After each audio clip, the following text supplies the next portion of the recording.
touch on one topic tonight. That's the biggest one floating around the inner zones, and that is the so-called bipartisan border securities deal, of course, right? Totaling $118 billion, and like the Patriot Act before it, and many other bills, does the exact opposite of what the title infers. This one providing security to nothing but the people illegally crossing the border, right?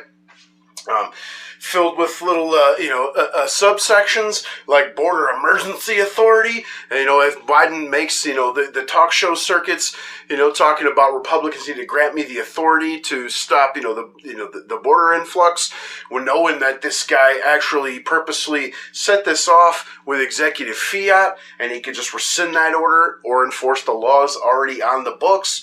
But this emergency authority grants is a 3-year program, and it grants the president and the Department of Homeland Security the ability to shut down the border in the case of 7 consecutive days of 5,000 or more crossings, or 8,500 in one day.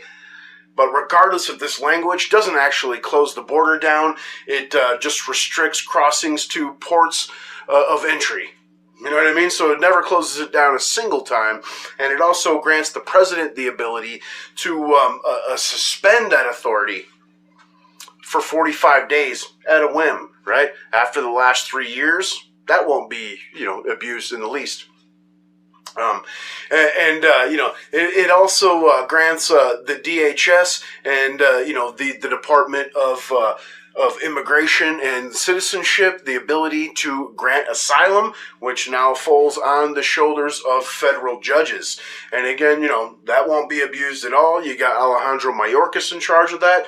That used to be a member of HIAS, an entity that pushes open borders and lowering the threshold for admitting asylees, right? And what a coincidence, because that's exactly what this does.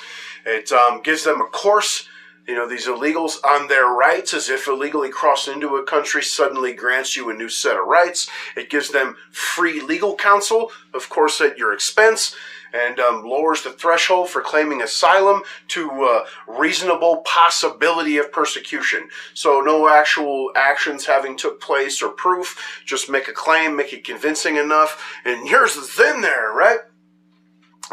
It also grants a 2-year work permits for those released. And, at this point, they're all being released under Biden's expedited humane processing, right? Because God forbid people breaking the law to get into your country, have to face repercussions. It grants 250,000 visas to Dreamers, which is, the children of people that have already overstayed their visas.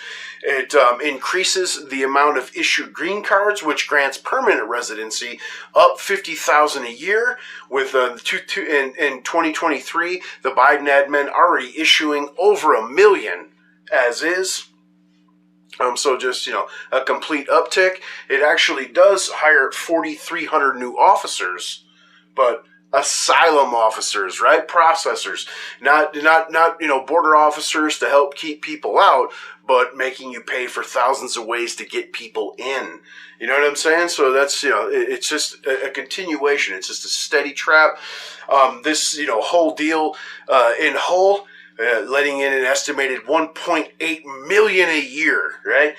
You got rat-faced Chuck Schumer, who, is introducing this for a vote on the floor of the Senate, saying that he never worked with Cocaine Mitch closer on a bill than this one. But this bill is actually being referred to the Schumer and Lankford border security deal. Lankford being James Lankford out of Oklahoma, one of the reddest states in the country. From top to bottom, he's looked at so favorably there that the state GOP has now cut ties with him and is actually putting the pressure on for this lizard to resign, as he does his own little talk show circuit trying to convince people that it not only secures the border and is good for the country, but that the GOP better to be ready to vote on it by Tuesday, even though the vote's not coming up till Wednesday. This is a straight win-win for the Biden's regimes, because they want an open border. But if this passes, then it looks like he's cracking down on illegal immigration in an election year. And if it doesn't pass, then he can just say, well, I tried to, help the border situations, but those evil Republicans, right? But, the cherry on top is it does, put out $74 billion to secure the border of Israel and Ukraine, right? With Israel receiving $14 billion and the Ukraine $60 over there in the laundry basket, because we gotta fight Hitler's peace Putin's to uphold democracy in a dictatorship. Real shit, man. So and you got one part of the Republican Senate that signed on to this that's 100 years old, that for whatever reason has just decided, let's fucking destroy the joint before I hit my casket. And the other portion just being, warmongers and profiteers. And then, you got Congress, the lower chamber, that is putting on a show of holding their ground, saying this bill is dead on arrival. But make no mistake, they're trying to, spend your money as well. They just want single topic bills so they can expedite the process and get that money out ASAP, but take their sweet ass time to finagle and act like they're putting on a show with the border. And, even that itself is also dead on arrival, because the Biden White House has come out and said that they will veto any bill for funding for, these other countries without it being tied to, the Schumer fucking rat fink deal here that just blows the joint open and again brings in an estimated $1.8 million a year, making, the ever slimy Klaus Schwab more than proud, as, the UN Charter states that we're actually exceeding their statement of replacement migration.